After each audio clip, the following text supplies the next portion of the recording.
Corona pandemic సీజన్లో ఒక్కొక్క ప్రభుత్వం ఒక రకంగా మరి ప్రజలకు సేవ చేసుకుంటూ వెళ్తుంది. భారత ప్రభుత్వంలో ఉన్నటువంటి తెలంగాణ ప్రభుత్వం మరి ఎలాగ చూసినట్టయితే కరోనాలో సెకండ్ వేలో ఫీవర్ సర్వే చేయడం జరిగింది. ఫస్ట్ వేలో మరి లాక్డౌన్ పెట్టి ప్రజాప్రతినిధులు సహాయసహకారాలు చేయమని కూడా పిలుపు ఇవ్వడం చేత మరి ఈ యొక్క అంశాలను కూడా ప్రతి ఒక్క నియోజకవర్గంలో ఉన్నటువంటి మున్సిపాలిటీలో గ్రామ పంచాయతీలు తెచ్చుకున్న సందర్భంలో ఫిర్యాదుగూడ మున్సిపాలిటీలో 16వ డివిజన్ నుంచి గెలిచినటువంటి బండి రమ్య సతీష్ గౌడ్ గారు ప్రస్తుతం మనతో ఉన్నారు. వారితోటి వారి యొక్క విశేషాలు తెలుసుకుందాం. నమస్తే అండి సతీష్ గారు. నమస్తే మేడం. అనుకోని చెప్పొచ్చు అంటే జనరల్గా మనం ఎక్కడో చోట గుడికి వెళ్ళినప్పుడు బయట ఉన్న వాళ్ళకి సహాయపడటం కానీ రోడ్డు మీద వెళ్తుంటే లేని వాళ్ళకి సహాయపడ చేయడం కానీ అదొక అనుభూతి. కానీ ఈ యొక్క కరోనా సమయంలో అందరూ కూడా దాదాపు ఎవరైతే బయటకు వెళ్ళిన వాళ్ళు కూలీ వాళ్ళందరూ కూడా వాళ్ళకి సహాయపడవలసిన పరిస్థితి ఏర్పడింది. సో మీ డివిజన్లో మీ యొక్క 16వ డివిజన్లో ఫస్ట్ కరోనా వచ్చినప్పుడు రమ్య గారు మీరు ఏమైనా సరుకులు కానీ ఏమైనా పంచారా మీ యొక్క మున్సిపాలిటీ నుంచి? మేము మా ఫస్ట్ కరోనా వచ్చినప్పుడు మేము మా 16వ డివిజన్లో మేము లేని వాళ్ళకి లాక్డౌన్ పెట్టడం వల్ల చాలా ఇబ్బందులు పడిన వాళ్ళకి ఆర్థిక సహాయం చేయడము, మళ్ళనేమో ఒక 300 మందికి సరుకులు కానివ్వండి, బియ్యము, పప్పులు, ఉప్పులు అన్నీ మేము ఒక 300 మెంబర్స్కి మేము ఇవ్వడం జరిగిందండి ఇంటింటికి వెళ్ళి. సో సతీష్ గారు కరోనా వరకన్నా పరిస్థితులు వస్తే ఎలా అవేర్నెస్ చేశారు? అంటే కొంతమంది ఐసోలేషన్ చేసి కంచె వేయటం కానీ శానిటైజర్ హైపోడ్రావన్ కానీ మీరు అలాంటి పరిస్థితులు చేశారు?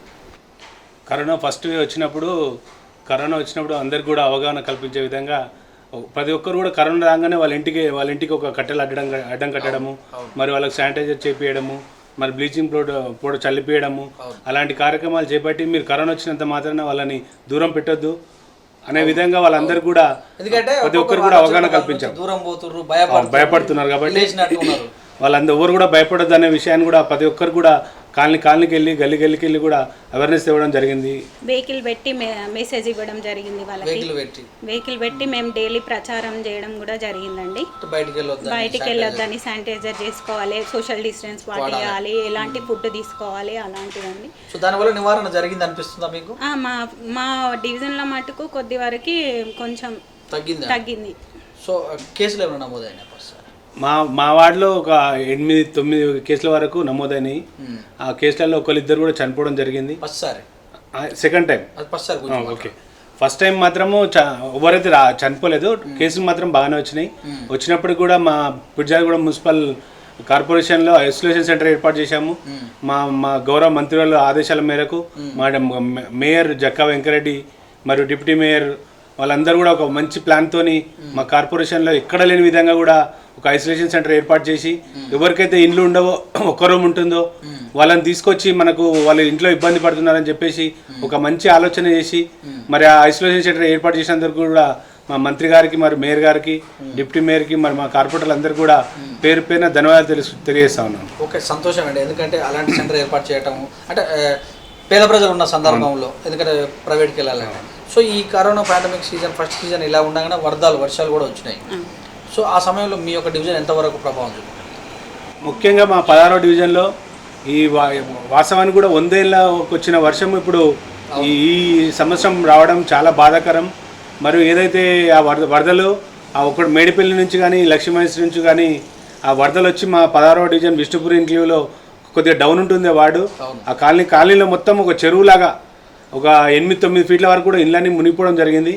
ఆ మునిగిపోయిన ఆ రాత్రి పూట వెళ్ళి మేమందరిని కూడా ఇంట్లో నుంచి బయటికి తీసుకొచ్చి ఒక గణేష్ నగర్లో మన ఒక హాస్టల్ ఉంది, హాస్టల్లో ప్రతి ఒక్క అందరిని కూడా అక్కడ చేరవేసి మా సొంత డబ్బులతో వాళ్ళకి ఫుడ్ అరేంజ్మెంట్ చేసి వాళ్ళందరూ కూడా ఏర్పాటు చేసి వాళ్ళకి ఇబ్బంది కలగకుండా ప్రతిరోజు కూడా పొద్దున వాళ్ళకి టిఫిన్ కానీ మధ్యాహ్నం లంచ్ కానీ పాల ప్యాకెట్స్ కూడా మా సొంత డబ్బులతోని మరి మా కార్పొరేషన్ నుంచి కూడా మాకు మేయర్ గారు కూడా పంపించడం జరిగింది.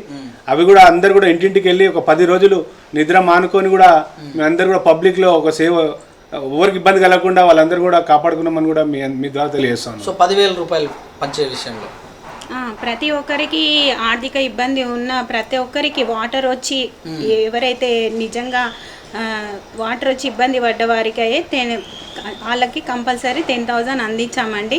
వాళ్ళందరూ కూడా చాలా హ్యాపీగా ఫీల్ అయ్యారు. సో ఈ పాండమిక్ సీజన్ తప్పించుకునే లోపే మళ్ళీ సెకండ్ వేవ్ వచ్చింది కదా, దాన్ని ఎలా ఎదుర్కొన్నారు? సెకండ్ వేవ్ వచ్చినప్పుడు మాత్రము చాలామంది కరోనా ఫాస్ట్ వచ్చిందండి. ఫాస్ట్ వచ్చినప్పుడు మాకు మళ్ళీ ఐసోలేషన్ సెంటర్ మేము ఆప్ చేసాం. తర్వాత మళ్ళీ మంత్రి గారు ఒక ఆదేశాలు జారీ చేశారు. మేయర్ గారికి మా డిప్యూటీ మేయర్ చెప్పి మీ మీ మీ మీటింగ్ ఏర్పాటు చేసుకొని కౌన్సిలింగ్ మీటింగ్ ఏర్పాటు చేసుకొని మా మున్సిపల్ నుంచి ఫండ్ ప్రత్యేకంగా ఏర్పాటు చేసి మళ్ళీ కౌన్సిలింగ్ సెంటర్ని ఓపెన్ చేయించడం జరిగింది. మరి అదేవిధంగా ఎవరైతే నా వార్డులో ఇంచుమించు 10-12 కేసులు కూడా నమోదైనాయి. వారందరినీ కూడా ఐసోలేషన్ సెంటర్ పంపించి వారందరూ కూడా రోజు మా ఐసోలేషన్ సెంటర్లో ఫుడ్ కానీ పొద్దున టిఫిన్ మధ్యాహ్నం భోజనము మరి ఏదైతే ఇంజక్షన్లు కూడా బ్లాక్లో అమ్మడం జరిగింది. మా మేయర్ గారు మా మంత్రి గారు కూడా ఏదైతే ఎంఆర్పి రేట్ ఉందో ఆ రేట్లకి తెప్పించి కూడా నా వార్డులో చాలామందికి ఎంఆర్పి రేట్లకి ఇప్పడం జరిగింది. వారికి కూడా ప్రత్యేకంగా ధన్యవాదాలు తెలియజేసుకోవడం మంత్రి గారికి మేయర్ గారికి. సో ఈ సీజన్లోనే ఫీవర్ సర్వే చేశారు కదా మేడం డివిజన్లో, ఎలా ఉంది డివిజన్? మేము ఆశా వర్కర్స్ని పెట్టి మా వార్డు డివిజన్ మా సూపర్వైజర్తో మేము ఇంటింటికి వెళ్ళి సర్వే చేస్తున్నప్పుడు మా వార్డులో 8 మందికి కరోనా పాజిటివ్ రావడం వల్ల వాళ్ళకి సోషల్ డిస్టెన్స్ ఉండి మందులు ప్రొవైడ్ చేస్తూ వాళ్ళకి ఎలాంటి ఫుడ్ తీసుకోవాలని ఇన్స్ట్రక్షన్ ఇచ్చి వాళ్ళకి చెప్పామండి. మళ్ళీ వాళ్ళకి మా వార్డులో ఒక 2 మెంబర్స్ చనిపోయారు. వాళ్ళకి ఫుడ్ అరేంజ్ చేసుకున్న వాళ్ళకి కూడా ఒక 2 ఫుడ్ అరేంజ్ చేసామండి. వండుకొని ఇబ్బంది పడే వాళ్ళకి కూడా ఫుడ్ అరేంజ్ చేసాం. సో వ్యాక్సినేషన్ ఎలా ఉంది?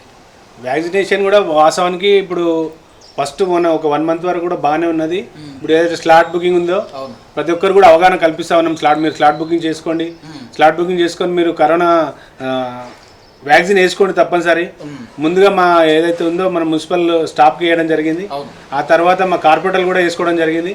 కార్పొరేటర్లు వేసుకున్నాక కూడా ప్రతి ఒక్కరు కూడా అవగాహన వచ్చింది. అరే ఐసోలేషన్ అనేది కంపల్సరీ అవసరం అనేసి ప్రతి జనాలలో అవగాహన వచ్చి వ్యాక్సినేషన్ అందరు తప్పకుండా వేసుకుంటున్నారండి. మా కాలనీలో మా డివిజన్లో అందరినీ ప్రొవైడ్ చేయడం. సో ఇక్కడ వరకు ఓకే. మరి ఈ ఎంత చేసినా కూడా పథకాలు ఉన్నాయి కదా, ప్రభుత్వ పథకాలు, Kalyana Lakshmi, Shaadi Mubarak, CM relief fund, ఇంకా మిగతా పథకాలు అంటే ఎలాగ వచ్చేస్తుంది. ఇవన్నీ వాళ్ళు అప్లై చేసుకుంటేనే, ఏది కళ్యాణ లక్ష్మి కానీ షాదీ ముబారక్ కానీ ఇలా సీఎం రిలీఫ్ వాళ్ళు అప్లై చేసుకుంటేనే వస్తాయి. ఎలా ఉంది మరి మీ డివిజన్? మేము ఏది ఆపలేదండి. ఈ పాండమిక్లో మా గణేష్ నగర్లో చాలా మందికి కరోనా అది సీఎం రిలీఫ్ ఫండ్ ఇవ్వడం కూడా జరిగింది. కళ్యాణ లక్ష్మి కూడా ఒక 2 ఇచ్చామండి. సో ఇంత సీజన్లో కూడా ఆ ప్రభుత్వం నుంచి వచ్చేవి ఏం ఆపలేదు. సో ఈ మరి ఇక చూస్తే మరి చెట్ల విషయంలో చెట్లు హరితహార కార్యక్రమం ప్రతి ఇంటింటికి వెళ్ళి మేము హరితహార ప్రోగ్రాము చేయడం కూడా జరిగింది.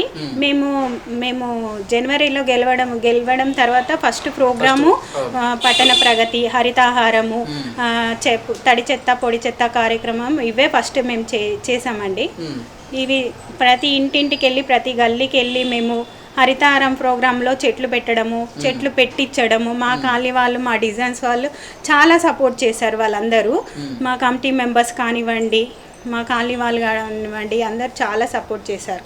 సో డెవలప్మెంట్ విషయానికి వస్తే కొన్ని వార్డులలో డెవలప్మెంట్ ఎక్కువగా అయింది. కాని వార్డులలో కూడా ఇప్పుడు మా మేయర్ గారు కానివ్వండి, మన డిప్యూటీ మేయర్ గారు కానివ్వండి, కౌన్సిల్ మీటింగ్లో ఎక్కడైతే డెవలప్మెంట్ జరగలేదో వారికి కొద్దిగా ఫండింగ్ ఎక్కువ చేయడము, అయిన వాళ్ళకి కొద్దిగా తక్కువ చేయడము అనేది అందరు కూడా ఎక్కడైతే డెవలప్మెంట్ కావాలో అన్ని కాలనీలు కూడా డెవలప్మెంట్ చేయడం జరుగుతుంది. ముఖ్యంగా మేము గెలిచిన వెంటనే మా వార్డులో వాటర్ సమస్య ఉండేది.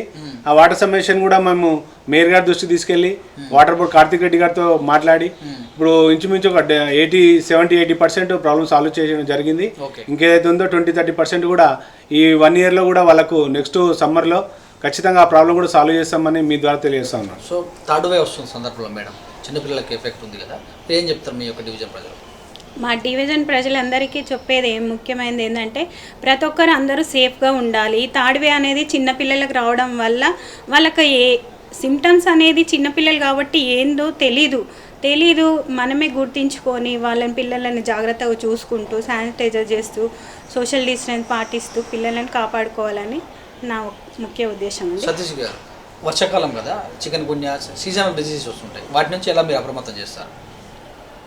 వర్షాకాలం వస్తుంది కాబట్టి ముందుగా అందరు కూడా నా వార్డులో ప్రతి ఒక్కరికి కూడా నేను ఒక్కటే చెప్తా ఉన్నాను, ప్రతి ఒక్కరు కూడా వర్షాకాలంలో తగిన జాగ్రత్తలు తీసుకొని మీకు చిన్న ఏమైనా హెడేక్ కానీ సర్ది కానీ అయిన వెంటనే మీరు డాక్టర్లను సంప్రదించాలని నేను మీ ద్వారా తెలియజేస్తా ఉన్నాను. సో థ్యాంక్ యూ అండి, thank you madam, thank you sir. Thank you. So ఇదండి మరి 16వ డివిజన్ గెలిచినటువంటి బండి రమ్య సతీష్ గౌడ్ గారు చెప్పినటువంటి విషయం. కరోనా పాండమిక్ సీజన్లో సొంత డబ్బులతోటి కూడా చాలా మంది సేవ్ చేశాము.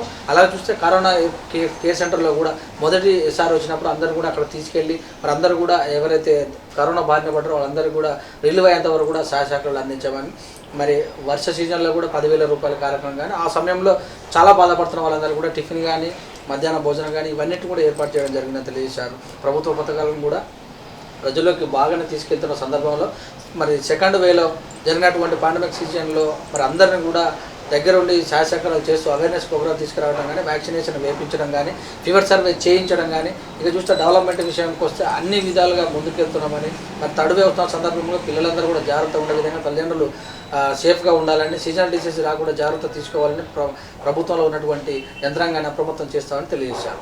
చూస్తూ ఉండే విధంగా శ్యామ్తో సురేష్ దండు ఫిర్జాద్ కూడా మెడ్చాలి.